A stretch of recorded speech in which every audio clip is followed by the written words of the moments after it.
Assalamu ala rasulillah.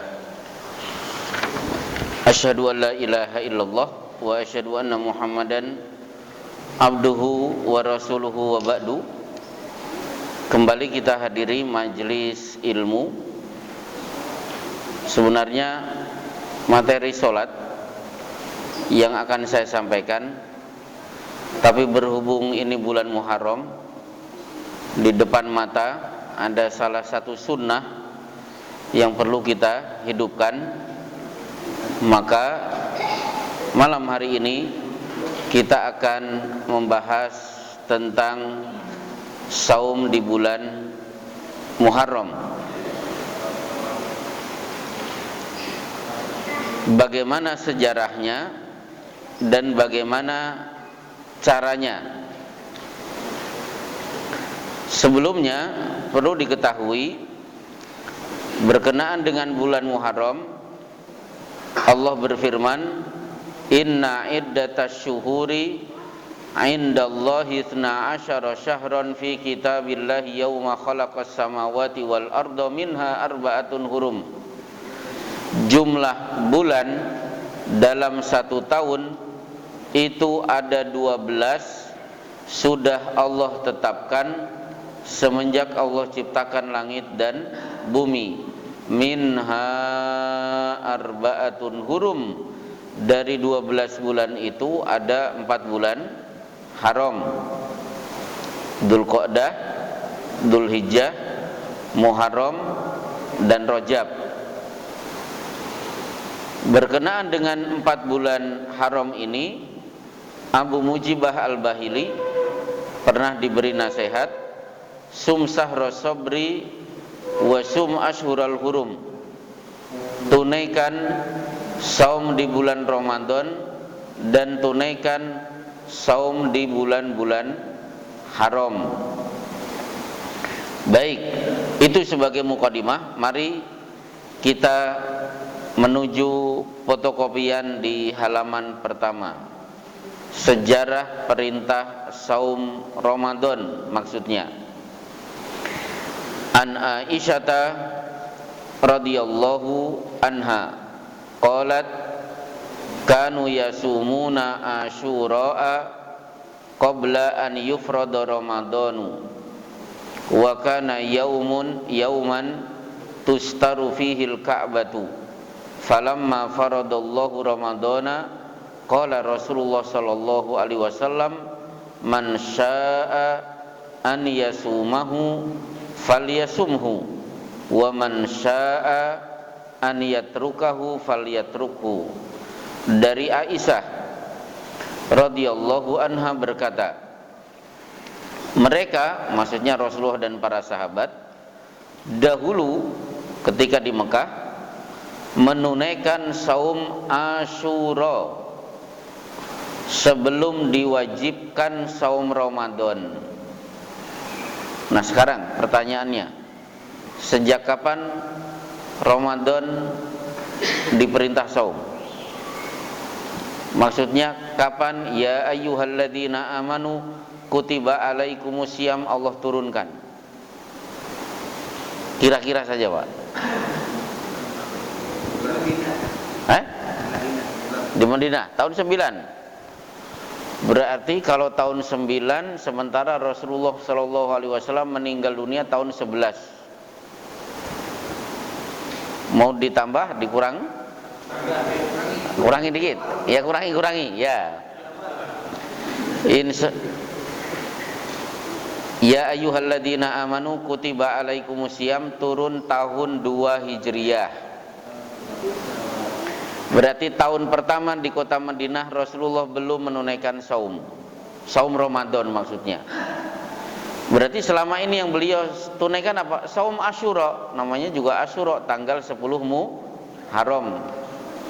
Itulah yang ditunaikan Rasulullah di kota Mekah, dan itulah yang beliau tunaikan di kota Madinah tahun pertama. Jadi saumnya setahun cuma sekali, tanggal 10 Muharram. Nah, Asyura adalah hari ditutupnya Ka'bah, penggantian kiswah. Jadi kain Ka'bah yang menutupi Ka'bah itu diganti setahun sekali setiap tanggal 10 Muharram. Nah, kalau sekarang digantinya kapan? Satu Muharram juga. Yang di Madinah satu Muharram, bukan satu Dzulhijjah, bukan? Oh, bukan. Tahun. Oh, gitu. Kalau dulu ketika saya haji pertama kali, itu saya mendapatkan informasi tanggal 1 Dzulhijjah itu kain Ka'bah diganti. Sekarang 1 Muharram. Oh, baik. Asyura adalah hari ditutupnya atau penggantian kiswah. Ketika Allah mewajibkan saum Ramadan, Rasulullah Shallallahu Alaihi Wasallam bersabda, barang siapa berkehendak untuk saum Asyura, maka tunaikanlah saum itu, dan barang siapa yang berkehendak untuk meninggalkannya, maka tinggalkan saum itu. Terserah masih saum Asyura atau ditinggalkan. Kita sudah punya saum bulan Ramadan. Nah, akhirnya saum Asyura banyak ditinggalkan kaum muslimin karena sudah ada ya ayyuhalladzina amanu kutiba alaikumusiyam. Ternyata hadis di bawahnya, An Ibni Abbasin radhiyallahu anhuma qala qadiman nabiyyu sallallahu alaihi wasallam al Madinata fara'al yahuda tasumu yauma asyura faqala ma hadha qalu hadha yaumun salihun hadha yaumun najjallahu bani Israila min aduwihim fasamahu Musa qala fa ana ahaqqu bi Musa minkum fasamahu wa amara bisiyamihi. Dari Ibnu Abbas radhiyallahu anhuma, Nabi sallallahu alaihi wasallam tiba di kota Madinah.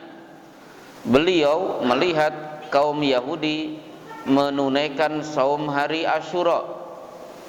Berarti Yahudi Banu Quraidah, Banu Nadir, Banu Qainuqa. Mereka menunaikan saum tanggal 10. Beliau bersabda, hari apakah ini? Kok kalian saum? Mereka berkata, ini adalah hari baik. Berarti ada hari jelek tidak, Pak? Ada hari baik berarti ada hari jelek atau tidak? Tidak boleh menyebut ada hari jelek. Hari sial, Desember kelabu, itu gak boleh. Kalau ceria boleh. Yes. Kenapa cerianya ada apa? Ya. Kenapa? La tasubbud dahra. Jadi jangan mencela dahar. Dahar itu masa. Masa itu waktu. Maka Syekh Shalih Al Fauzan menerangkan tidak boleh menyebut hari sial, hari naas, itu tidak boleh. Termasuk Indonesia, kita punya lagu namanya Desember Kelabu. Yang tahu lagu itu berarti sudah tua. Desember Kelabu. Usianya ini masih muda-muda. Kalau saya kan sudah 47. Besok tanggal 17 Agustus. Jadi saya lahir tanggal 17 Agustus 75. Ada yang 17 Agustus? Bapak 17 Agustus? Wah, tahun 7? Oh, 72. Oh, tuaan Bapak. Ya. Baik. Tapi biasa-biasa saja. Saya tanggal 17 Agustus biasa-biasa saja. Iya. Ya enggak ada. Terus wajilat qulubuhum, hati saya bergetar, itu biasa aja. Enggak. Itu kan bahasa santri, Pak. Santri itu kan biasa menggunakan ngambil ayat-ayat. Saya pernah digonceng motor, ngebut sengebut-ngebutnya. Wah, saya sering teriak-teriak. Bukan, innaka lan tastati'a alayya ma'iya sabra, memang kamu gak akan sabar bersama saya. Itu kan perkataan Khidir kepada Musa. Ya. Baik. Jadi ini adalah hari baik, hari di mana Allah menyelamatkan Bani Israel dari musuh mereka yaitu Fir'aun. Maka Musa menunaikan saum di hari ini. Beliau bersabda, aku lebih berhak mengikuti Musa daripada kalian. Beliau pun menunaikan saum itu dan memerintahkan untuk menunaikannya. Yang tadinya sempat dilupakan, ayo hidup-hidupkan lagi. Saum tanggal 10 Muharram, saum Asyura. Saking pentingnya saum tanggal 10, kita lihat hadis di bawahnya. An Salamata ibnil Aqwa radhiyallahu anhu anna nabiyya sallallahu alaihi wasallam ba'atha rajulan yunadi fin nasi yauma asyura'a anna man akala falyutim au falyasum wa man lam yakul fala yakul. Ini unik ini hadis ini. Dari Salamah bin Aqwa radhiyallahu anhu bahwa Nabi sallallahu alaihi wasallam mengutus seorang laki-laki untuk mengumumkan kepada manusia pada hari Asyura. Nah, kalimat berikutnya, barang siapa yang sudah makan maka sempurnakan atau tunaikan saum, dan barang siapa yang belum makan maka jangan makan. Jadi ada sebagian di antara sahabat jam 7 makan. Kalau kita mungkin habis makan nasi uduk, ngopi, tiba-tiba ada pengumuman Rasulullah mengajak untuk saum Asyura. Lah saya sudah sarapan, nggak apa-apa. Sudah makan berarti yang sudah terlanjur sarapan nggak masalah, tunaikan saum. Yang belum sarapan udah jangan makan. Kita akan saum pada hari ini. Berarti betapa pentingnya saum tanggal 10. Lebih jelas lagi, penting sekali saum tanggal 10 Muharram. Ada hadis di bawahnya, Anir Rubai binti Muawwid qalat arsalan nabiyyu sallallahu alaihi wasallam godata asyura ila qural ansar man asbaha muftiran falyutimma baqiyata yaumihi wa man asbaha shaiman falyasum.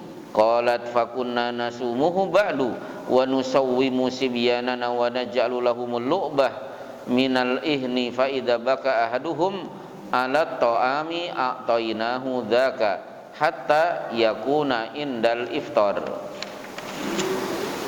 Dari Rubai binti Muawwad berkata, pada pagi hari Asyura Nabi sallallahu alaihi wasallam mengutus utusan ke perkampungan-perkampungan Ansar. Barang siapa yang sudah makan maka sempurnakan saum di sisa harinya, dan barang siapa yang sudah menetapkan saum maka tunaikan saum itu. Dia berkata, setelah itu kami tunaikan saum itu dan mengajari anak-anak kami untuk saum dan membuatkan mainan dari kapas. Bila seorang di antara mereka menangis karena ingin makan, kami memberikan mainan itu hingga datang waktu berbuka. Jadi anak-anak kecil saja dilibatkan. Nangis, sodorkan mainan. Kalau sekarang kan sodorkan HP, biar anteng sampai sore. Jadi gimana caranya anak-anak juga ikut terlibat menunaikan saum tanggal 10. Ini menunjukkan betapa pentingnya saum Asyura. Ternyata lama-kelamaan Rasulullah kemudian berpikir, kalau kita tunaikan saum tanggal 10 berarti ada kesamaan kita dengan orang Yahudi, dan itu bagian dari tasyabuh. Nah, bicara tasyabuh, sikap meniru, maka tasabuh itu dilarang. Satu, bertasabuh kepada sebagian sifat Allah. Tidak semua sifat Allah boleh ditiru. Di antaranya adalah Allah itu punya nama Al-Mutakabbiru, Allah itu maha sombong. Nah, tidak boleh kita mengambil dan meniru sikap ini, karena ini milik Allah, tidak boleh ditiru. Sehingga la yadkhulul jannata man kana fi qalbihi mithqala dzarratin min kibrin. Tidak akan masuk ke dalam al-jannah yang di dalam hatinya ada setitik kesombongan. Dan sombong itu kan macam-macam. Sombong itu bermacam-macam. Nanti kapan-kapan kita akan bahas macam-macam sombong. Siapa tahu menohok di antara bapak-bapak tertohok dengan hadis dan ayat berkenaan dengan sombong. Tapi yang jelas, salah satu sombong, bentuk sombong itu dari cara jalan. Nah, pada perang Badar ada seorang sahabat bernama Handullah. Dia ikat kepalanya dengan kain berwarna merah, berjalan berlenggak-lenggok untuk memancing emosi kafir Quraisy. Apa komentar Rasulullah? Innaha lamisyatun yubghiduhallah illa fi mithli hadzal mautin. Cara jalanmu itu dibenci oleh Allah sebenarnya, kecuali hari ini di tempat ini. Nah, makanya dulu dosen kita mengatakan al-mutakabbiru alal mutakabbiri shadaqatun. Sombong di depan orang sombong itu sedekah katanya. Itu bukan hadis ya. Jadi Handullah ini ingin memancing emosi orang kafir, berjalan berlenggak-lenggok supaya mereka pada emosi, panas. Nah, kalau di luar momen perang itu tidak boleh. Misalnya Bapak berjalan lewat di depan kita, seisi masjid emosi, nah itu jalan yang sombong, yang dilarang. Gimana? Ada yang mau niru? Kalau kita tertawa berarti bukan jalannya orang sombong. Yang kedua, dilarang bertasabuh kepada sebagian sifat malaikat. Tidak semua sifat malaikat ditiru. Di antaranya malaikat tidak punya hasrat makan, minum, kemudian punya hasrat memiliki istri. Kenapa? Karena punya istri itu bagian dari sunnah Rasul Shallallahu Alaihi Wasallam. Sampai Rasulullah bersabda, hubbiba ilayya minad dunya atib wan nisa. Yang membuat aku senang tinggal di dunia, berarti Rasulullah sebenarnya tidak senang tinggal di dunia. Karena di dunia itu ada dua, satu wanita, dua parfum. Jadi karena ada wanita, Rasulullah betah tinggal di dunia, maka beliau punya istri. Abdullah bin Abbas di kitab Nailul Autar, perkataannya dinukil oleh Imam Syaukani, seandainya saya tahu usia saya tinggal 10 hari lagi sementara saya belum menikah, maka saya akan segera menikah karena tidak ingin menghadap Allah dalam keadaan bujangan. Yang belum nikah? Udah ya? Iya. Awas ngomong belum nikah. Meskipun saya punya kitab bagus, Al-Ulama Al-Uzzab Alladzina Atharul Ilma Ala Zawaj. Kitab itu memuat 30 daftar ulama besar sampai mati tidak menikah. Yang paling dikenal Imam Nawawi, yang kedua Imam Ibnu Taimiyah. Dua-duanya tidak menikah. Tapi jangan ditiru, karena kondisi kita dengan beliau beda. Imam Ibnu Taimiyah hidupnya dihabiskan di medan jihad dan di penjara. Nah, itu problemnya begitu, bukan karena apa-apa. Yang ketiga, dilarang bertasabuh kepada sebagian kekhususan milik Rasulullah Shallallahu Alaihi Wasallam. Di antaranya apa? Makubido nabiyun minal anbiya illa dufina haitsu kubido. Tidaklah para nabi wafat kecuali dikubur di mana dicabut nyawanya. Rasulullah wafatnya di mana? Di kamar Aisyah. Abu Thalha mengangkat ranjang Aisyah, disitulah digali kubur Rasulullah. Jadi Bapak meninggal dunia di mana? Di Masjid Al-Muhajirin. Terus jangan. Itu kekhususan Rasulullah Shallallahu Alaihi Wasallam. Kekhususan Rasulullah masih banyak. Semoga ada waktu nanti kita bahas. Yang keempat, dilarang bertasabuh kepada setan. Nah, ini sudah jelas. Kemarin di Radio Dakta ada pertanyaan ke saya setiap hari Selasa 8:15 malam itu kajian. Nah, jam 9-nya sesi tanya jawab. Ada pertanyaan, apa filosofi dan sains yang menyebabkan kita dilarang makan dengan tangan kiri? Ya, saya jawab filosofinya, fa inna syaitana ya'kulu wa yashrabu bisimalihi. Setan itu biasa makan dan minum dengan tangan kiri. Setan itu rajim, makhluk terkutuk. Allah ingin membedakan kita dengan setan supaya kalian tidak sama. Maka jangan makan dengan tangan kiri. Sainsnya apa? Nah, saya ngobrol dengan seorang dokter, ternyata tangan kanan ini, telapak tangan kanan mengandung enzim. Kalau kita makan langsung seperti di nasi padang, enzim akan bercampur dengan makanan, masuk ke mulut. Enzim ini akan mempercepat proses pencernaan di dalam lambung. Sementara enzim tidak ada di tangan kiri. Di tangan kiri antiseptik, maka cebok menggunakan tangan kiri. Gitu. Cebok itu pakai tangan kiri. Ada masalah? Kenapa? Baik. Termasuk tasabuh kepada setan itu tidak boleh pakai sendal sebelah. Karena setan itu mereka pakai alas kaki, pakai sendal sebelah. Nah, maka kalau bapak-bapak main futsal ternyata ada temannya lupa tidak bawa sepatu, jangan punya solidaritas sesama setan. Saya pakai sepatu kanan, kamu pakai sepatu kiri, itu kan solidaritas sesama setan. Kemudian dilarang bertasabuh kepada sebagian sifat binatang, itu nggak boleh. Ya'kuluna kama ta'kulul an'am, mereka makan seperti makan binatang, tidak kenal halal dan haram. Termasuk sholat seperti burung mematok makanan. Kemudian dilarang bertasabuh kepada lain jenis, itu tidak boleh. La'anallahu al-mutasyabbihat minar rijal. Jadi tidak boleh laki-laki meniru perempuan. Nah, termasuk dalam hal ini berkenaan dengan kosmetik, parfum untuk wanita ada warna tapi tidak ada wangi. Kalau bapak-bapak ada wangi tidak ada warna, maka bapak-bapak tidak boleh pakai lipen setip. Lah, orang Sunda kan dilipen.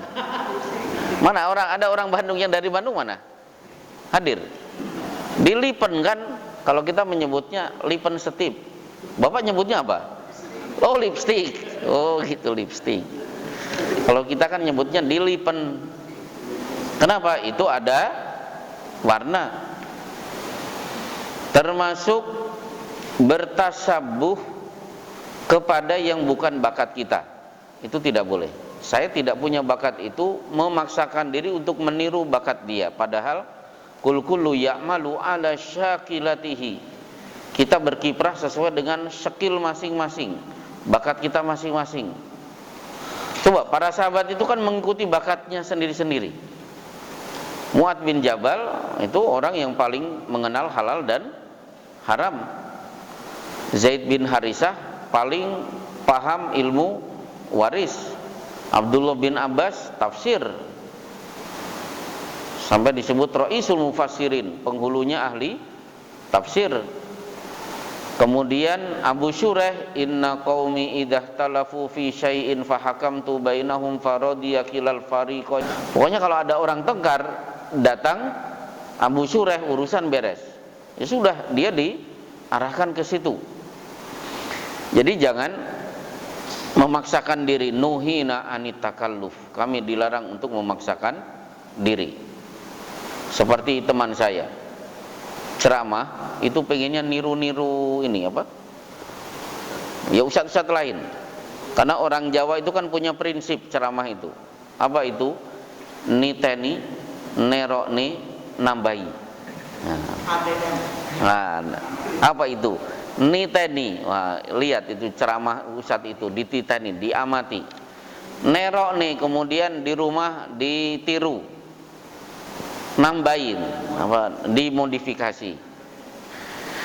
Nah, ini teni nerok nih nambahin, akhirnya menirukan, wah saya mau menirukan gayanya Pak Qasim Nur Seha. Wah, itu tahun 80-an terkenal. Khas beliau, assalamualaikum warahmatullahi wabarakatuh. Wabarakatuhnya dihentak. Itu kan Pak Qasim Nur Seha begitu. Di radio Kayu Manis. Dulu saya masih kecil, SD, tiap pagi mendengar ceramah beliau. Dulu ceramahnya apa yang didengar masa kecil? Oh, Jainuddin MZ, ya. Ya, termasuk kalau kita Ajengan Gojali. Nah, Ajengan Gojali orang Sunda pasti tahu Ajengan Gojali. Nah, teman saya sudah sukses latihan di rumah, begitu di atas mimbar, assalamualaikum warahmatullahi wabarakatuh. Waduh, akhirnya saya sampaikan, udah nggak usah niru, ucapkan salam sesuai dengan bakat Anda. Baik, itu namanya tasabuh yang dilarang. Nah, kalau saum tanggal 10 berarti ada kemiripan dengan orang Yahudi. Gimana caranya? An Abdillahi ibni Abbasin radhiyallahu anhuma qala Rasulullah sallallahu alaihi wasallam la in baqitu ila qabilin la asumannat tasi'a. Dari Abdullah bin Abbas radhiyallahu anhuma berkata, Rasulullah sallallahu alaihi wasallam bersabda, bila aku masih hidup di tahun depan, benar-benar aku akan saum pada hari ke-9. Tahun ini kan 10. Kalau tahun depan saya masih hidup, saya akan saum tanggal 9. Biar berbeda, ternyata tahun depan Rasulullah sallallahu alaihi wasallam sudah wafat. Nah, kira-kira caranya bagaimana? Inilah problem. Akhirnya hasilnya ada di 2 hadis di bawahnya. Ada 3 cara menunaikan saum Muharram. Cara pertama, kita lihat keterangan dari Abdullah bin Abbas anil Hakam ibnil A'raj qala intahaitu ila ibni Abbasin radhiyallahu anhuma wa huwa mutawassidun ridaahu fi zamzama fakultu lahu akhbirni an saumi asyura faqala idza ra'aita hilalal muharram fa'dud wa asbih yaumat tasi'i shaiman. Qultu hakadha kana Rasulullah sallallahu alaihi wasallam yasumuhu. Qala na'am. Dari Hakam bin A'raj berkata, aku sampai kepada Ibnu Abbas radhiyallahu anhuma saat dia sedang berbantalkan surbannya di sumur Zamzam. Aku berkata kepadanya, beritahukan kepadaku tentang saum Asyura. Dia berkata, bila engkau melihat hilal Muharram, maka hitunglah dan beradalah dalam kondisi saum di hari ke-9. Aku berkata, apakah demikian Rasulullah sallallahu alaihi wasallam menunaikan saum itu? Dia berkata, benar. Di kitab Fathul Bari, di kitab Siyam, sebagian ulama berpendapat, oh berarti saumnya tanggal 9 tok. Karena tanggal 10 itu berarti bertasabuh dengan orang Yahudi. Akhirnya diganti tanggal 9 saja. Kalau ini Bapak ngikuti pendapat ini, berarti besok kira-kira hari Kamis silahkan saum tanggal 9 Muharram. Udah? Baru masuk hadis di bawahnya. An Ibni Abbasin qala Rasulullah sallallahu alaihi wasallam sumu yauma asyura wa khalifu fihi al-yahud sumu qablahu yauman au ba'dahu yauman. Dari Ibnu Abbas berkata, Rasulullah Shallallahu alaihi wasallam bersabda, saumlah di hari Asyura dan berbedalah dengan kaum Yahudi. Caranya bagaimana? Saumlah sehari sebelumnya, berarti 10 tetap ditambah tanggal 9, atau sehari sesudahnya, berarti 10 dan 11. Akhirnya silakan Bapak ambil opsi, saya besok saum hari Kamis saja, atau Kamis Jumat, atau Jumat Sabtu. Inilah cara menunaikan saum Asyura. Bisa dipilih. Yang jelas, saking pentingnya saum Asyura, sampai anak-anak saja dilibatkan supaya ikut saum. Sampai yang sudah terlanjur sarapan saja, udah nggak apa-apa, kita akan saum hari ini meskipun jam 7 baru saja ngopi. Intinya begitu. Ini saya sarikan dari kitab Fathul Bari, bagaimana cara menunaikan saum Asyura. Ada pertanyaan, saya persilahkan. Tadi sebelum pengajian ada yang bertanya, Pak. Bukan Pak, tadi siapa? Bapak mau nanya juga ya? Tapi beliau tadi mau nanya. Ya justru yang ini udah jelas, gak usah nanya lagi. Kenapa? Ya. Waalaikumsalam warahmatullahi.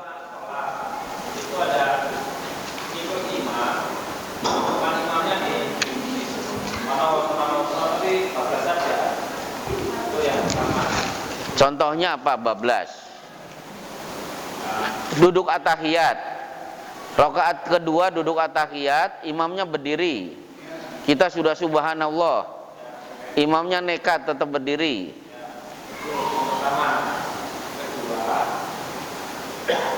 yang waktunya dikeraskan, bacanya dikeraskan. Imam zuhur itu bacanya dikerasi. Bismillahirrahmanirrahim. Oh, duhur. Makmum itu tetap ikuti tanpa ninggalin. Yang ketiga kebalikannya, waktunya sholat isya atau sholat maghrib, imamnya nggak ngomong.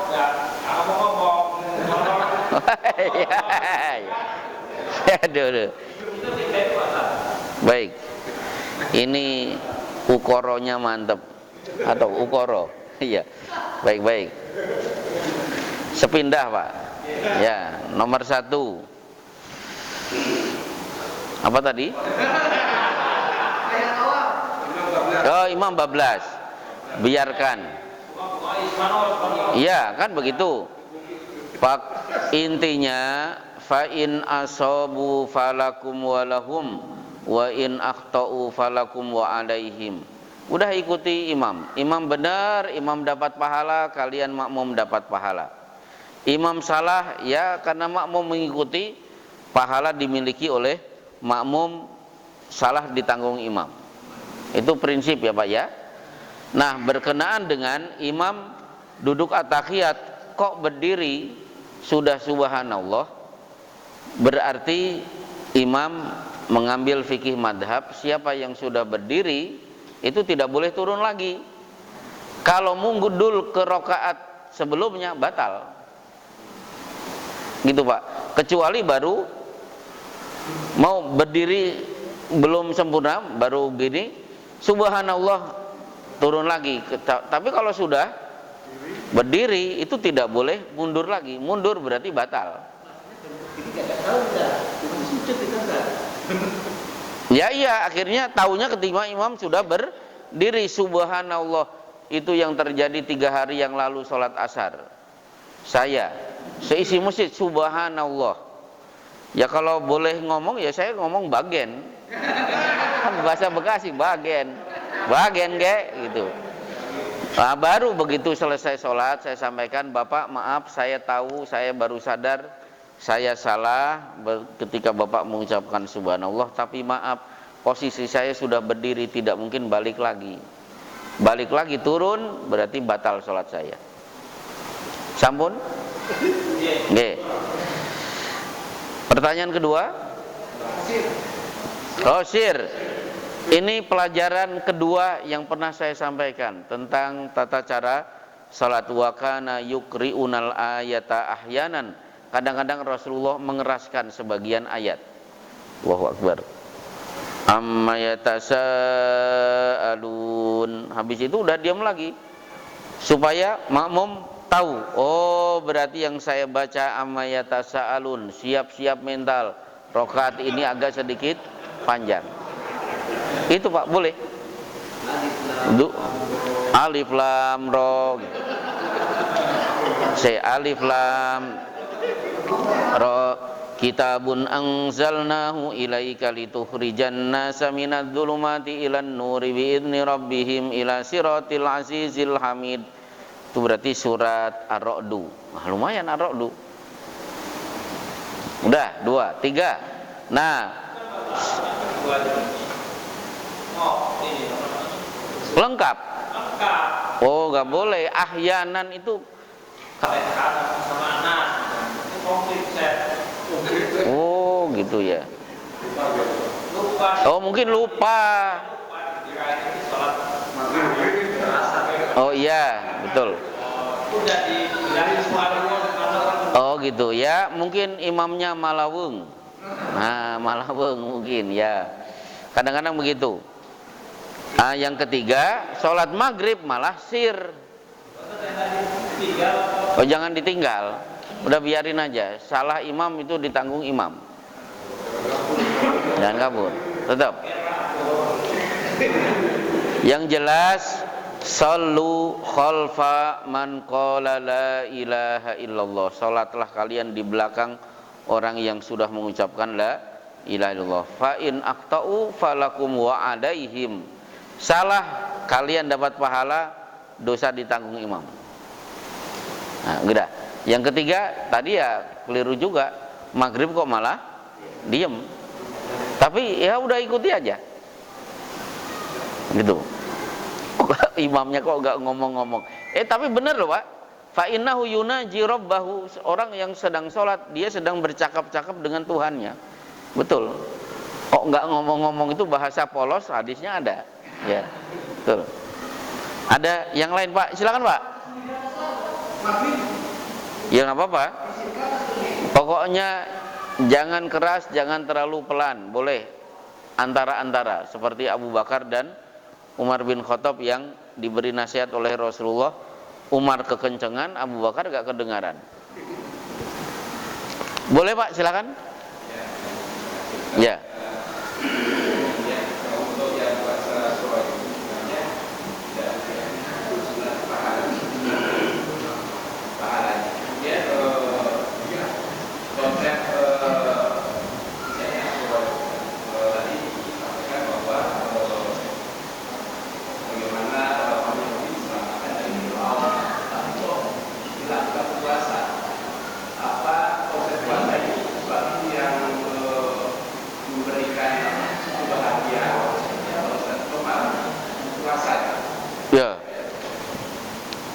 Jadi gini, saum itu salah satu bentuk rasa syukur kita kepada Allah. Kan Rasulullah pernah ditanya an saumi yaumil itsnain, tentang saum pada hari Senin. Dzaka yaumun ulidtu wa yaumun ub'atsu wa yaumun unzila alayya. Senin adalah hari di mana aku dilahirkan. Oh sudah adzan. Hari di mana aku diangkat menjadi rasul, hari di mana aku diturunkan wahyu. Itu kan nikmat luar biasa. Akhirnya Rasulullah menunaikan saum. Nah, sama dengan orang Yahudi, Nabi Musa dulu menunaikan saum sebagai wujud syukur kita diselamatkan dari kejaran Fir'aun. Nah, sekarang kalau saya syukur, kenapa? Kemarin tanggal 1 September saya selamat dari kecelakaan. Apakah setiap tanggal 1 September saya boleh saum? Nah, kalau saum kaitannya dengan bersyukur, mengambil ketepatan waktu, itu hanya ada di saum Asyura dengan saum hari Senin. Jangan melebar kemana-mana. Karena kalau akhirnya semuanya orang punya privasi sendiri, punya ide sendiri-sendiri. Khusus yang itu pantang aja. Nabi Musa bersyukur, kita mengikuti Nabi Musa. Rasulullah bersyukur, Senin punya banyak keistimewaan, akhirnya Rasulullah bersyukurnya dengan cara saum dan tidak melebar ke sana kemari. Intinya begitu. Wallahu a'lam bishawab. Kelihatannya belum puas. Nggak apa-apa. Baik, ada yang lain? Ya.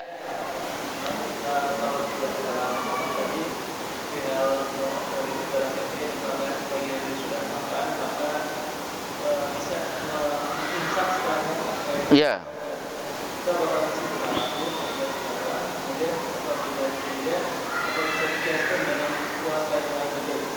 Oh gitu. Jadi gini, ini kan salah satu sunnah yang para sahabat belum tahu. Yang Rasulullah sudah mengatakan seolah-olah di hadis pertama kan seolah-olah saum Asyura sudah mulai dilupakan. Tiba-tiba Rasulullah melihat orang Yahudi mengikuti Nabi Musa, mengungkapkan syukur selamatnya dari kejaran Firaun dengan cara menunaikan saum. Nah, karena ini pengumuman pertama, akhirnya yang sarapan pun ya kan baru tahu. Nah, sekarang bapak-bapak kan sudah tahu. Jangan sengaja sarapan. Gitu. Ini kan sunnah bagi yang belum tahu. Jadi besok bapak hari Kamis, ya sudah jam 3 bangun atau jam 4 silakan santap sahur. Jangan berlindung di balik hadis ini kemudian nanti jam 7 sarapan. Oh, namanya juga lupa. Iya, diingatkan. Tapi kan ada fikih lupa. Lupa itu kan ada aturannya juga.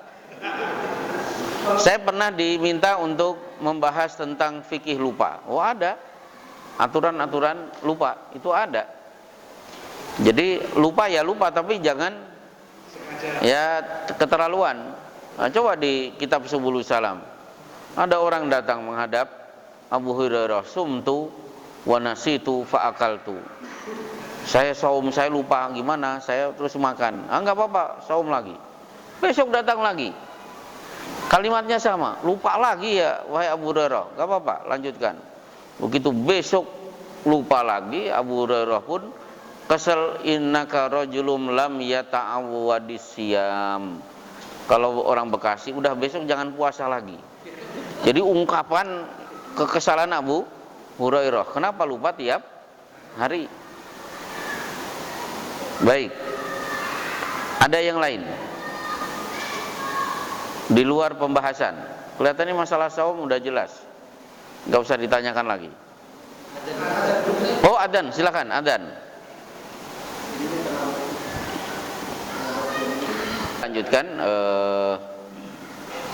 Jadi pengajian kita sebulan sekali, tapi Bapak bisa mendengar suara saya di Radio Dakta 107 FM setiap hari Selasa malam jam 8:15 sampai jam 9:35. Bisa bertanya via WhatsApp di 0815. Jadi Bapak misalnya di radio kan iseng-iseng kalau masih macet misalnya di Radio Dakta, kalau ada pertanyaan bisa di 0815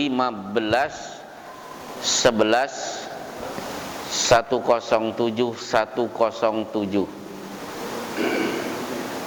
Saya 10 tahun di Radio El Gangga.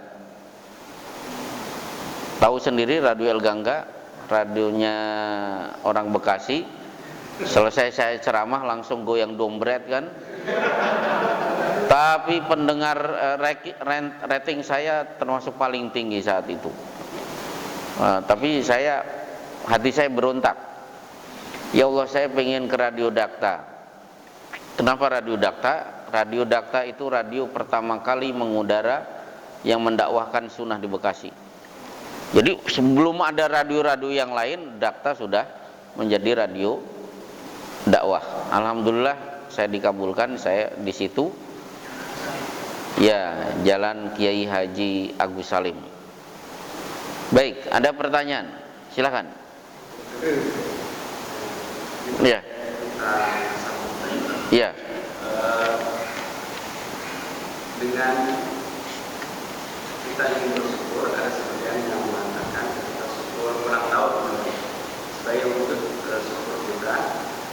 Ya, karena tidak ini kita sambut dengan kalau orang selain Islam atau orang Israel tidak bisa seperti itu. Tapi kita bagi-bagi makanan tidak satu seperti itu. Syukur sebenarnya apakah yang dibolehkan masuk. Baik. Di salah satu kaidah ahli sunnah wal jamaah, di sana ada kalimat fala taruddul bid'ah bi bid'ah. Jangan menolak bid'ah tapi mendatangkan bid'ah baru. Ulang tahun itu kan kebiasaan mereka. Akhirnya ini tidak ulang tahun, ini syukuran. Atau saya kurang tahu, Persis misalnya membedahkan maulid tapi tiap tahun mengadakan acara milad Persis. Itu kan maulid juga sebenarnya. Maaf kalau ada yang dari Persis ya. Kalau tegas maulid itu bid'ah, ya udah jangan bikin acara milad. Itu sama saja. Jas buka ikat belangkon, sami juga sami mawon. Itu kan ada apa ya Pak ya di iklan ya, jas buka ikat belangkon. Nah kemudian jadi ketika datang tanggal lahir dia harusnya biasa-biasa saja. Kalau mau merasa sedikit bergetar itu harusnya tanya ke ibunya, itu dulu saya lahirnya Muharram atau Safar, bukan 17 Agustusnya harusnya. Nah itu kan nisbatnya lahir kita itu dengan kalender Hijriyah, bukan kalender itu. Kalau mau seadanya mau bersyukur gitu. Nah kasihan kalau seperti dulu di Solo itu ada ulang tahun, lilinnya sesuai dengan usia. Lah kakek-kakek usia 70 tahun niup 70 lilin, itu kan kasihan juga. Baik. Pakai apa Pak? Pakai apa? Baik, jadi biasa-biasa saja dengan acara ulang tahun, tidak ada sesuatu yang spesial. Ada yang lain? Silakan. Agak di luar topik. Ya. Terkait dengan Iqbal, kan harusnya kalau yang di bawah mata kaki itu kan. Ya. Terkait dengan itu banyak orang yang supaya nggak Iqbal celananya dilipat. Oh gitu. Baik. Ini ketat. Oh ya. Baik. Isbal itu kita kembalikan ke fikih. Imam Nawawi di Syarah Sahih Muslim jilid 11 kalau tidak salah menyebutkan dalam madhab Syafi'i, madhab kami, isbal yang dilarang itu atas dasar sombong. Dalam madhab Syafi'i jelasnya begitu. Tapi kalau ulama Saudi mau sombong atau tidak sombong, pokoknya jangan isbal. Alasannya apa? Coba di kitab Riyadhus Shalihin bab pakaian. Di situ kan Abdullah bin Umar disuruh menaikkan kainnya. Rasulullah tidak bertanya, "Kamu sombong atau tidak?" Itu satu. Coba Umar bin Khattab ketika terjatuh setelah ditusuk oleh belati oleh Abu Lulu Al-Majusi. Nah, salah satu yang menggontong itu kan anak muda. Kainnya isbal, Umar bin Khattab sempat mengingatkan jangan isbal. Umar tidak bertanya, kamu isbalnya sombong atau tidak sombong. Kalau dalam kondisi seperti ini, ada yang berpendapat sombong itu yang dimaksud, ada yang mengatakan sombong dan tidak sombong, pokoknya itu isbal. Saya mengambil jalan ikhtiyat, kehati-hatian. Pokoknya saya kalau dapat hadiah celana, pernah dapat hadiah celana, kok menutupi mata kaki, nah, istri saya suruh potong supaya di atas mata kaki. Saya kalau umroh pasti beli gamis, lah saya kan pendek, otomatis gamis saya kepanjangan. Ukur dulu tinggi badan saya, potong, tanpa harus melototi yang lain-lain. Untuk saya tidak berani isbal, tapi saya juga tidak sibuk melihat ke kanan ke kiri, ini isbal atau tidak isbal, intinya begitu. Ya, saya menulis di blog saya tentang isbal itu. Hasilnya banyak hadis tidak memilah-milah sombong atau tidak sombong. Nanti kapan-kapan kita bahas juga bab pakaian, perlu kita bahas. Saya punya pembahasan ada 30 pembahasan seputar pakaian. Wallahu a'lam bishawab. Terakhir. Ya. Kalau imam batal hari sujud, apa yang dilakukan makmum? Orang-orang ini, karena kejadiannya seperti itu. Imamnya akhirnya keluar. Imamnya keluar. Alhamdulillah. Batal, dia bilang, imam batal, silakan makmum gantikan. Makmum Ya. yang di belakang itu bingung. Cuma bingung, ini karena posisinya sujud. Si makmum inisiatif praktek seperti kura-kura. Dan dia menemukan jadi imam, itu gimana? Batal semua atau tidak? Kalau batal semuanya jangan. Jadi, nah untuk maju saya tidak dapat dalil merangkak atau jalan, yang penting maju ke depan. Belum berani jawab, takut beresiko. Saat sujud ya. Kalau saat berdiri kan orang udah melihat, kan? Nggak bisa direncanakan nanti batalnya ketika, nggak bisa. Oh iya, oh gitu ya. Wallahu a'lam bishawab. Saya nggak berani jawab ini. Yang sebaiknya dilakukan apa? Kalau imamnya batal, Otomatis yang di belakang maju, ada yang jadi menjadi imam. Makanya liani apa? Kenapa?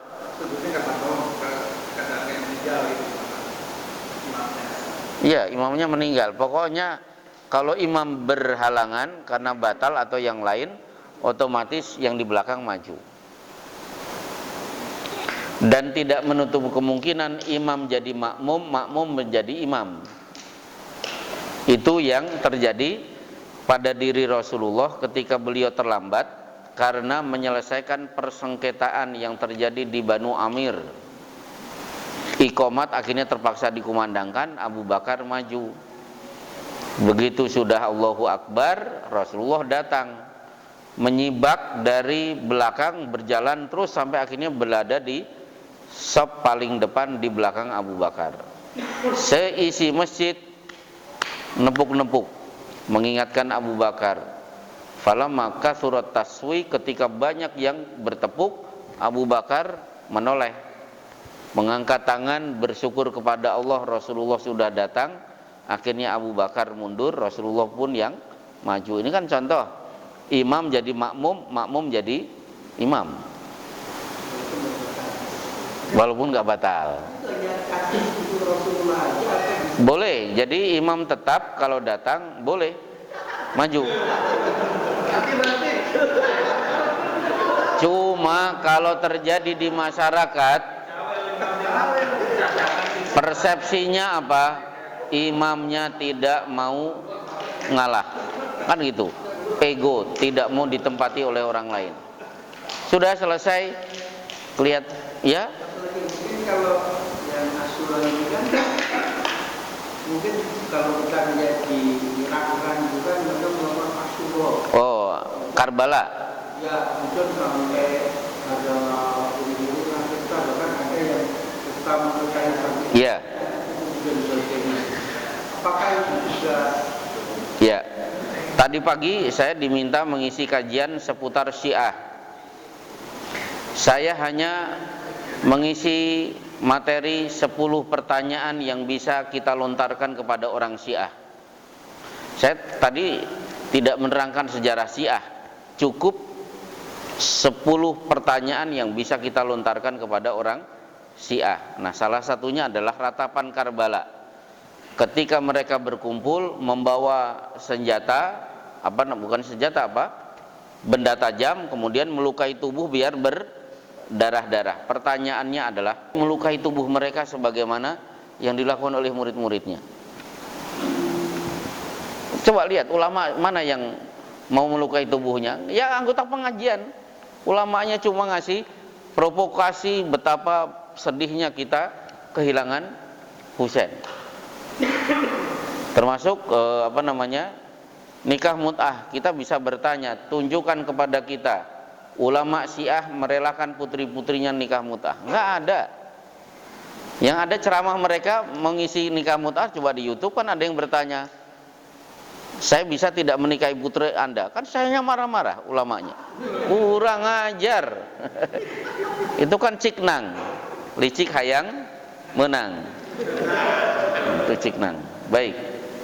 Jadi banyak pertanyaan yang bisa kita tanyakan kepada orang Syiah. Pertanyaan ringan tapi cukup membuat mereka pening. Ini kan bukan kajian akidah, kajian fikih. Selesai, insyaallah kita lanjutkan di 30 hari yang akan datang. Wassallallahu ala Muhammad wa ala alihi wasallim. Assalamualaikum warahmatullahi wabarakatuh. Kalau takut memusnahkan itu silahkan dikumpulkan lagi, nggak masalah. Karena kalau ditenteng terus jadi kapal-kapalan kan saya khawatir. Itu yang saya khawatirkan. Bisa dikembalikan lagi, nanti saya yang akan memusnahkan.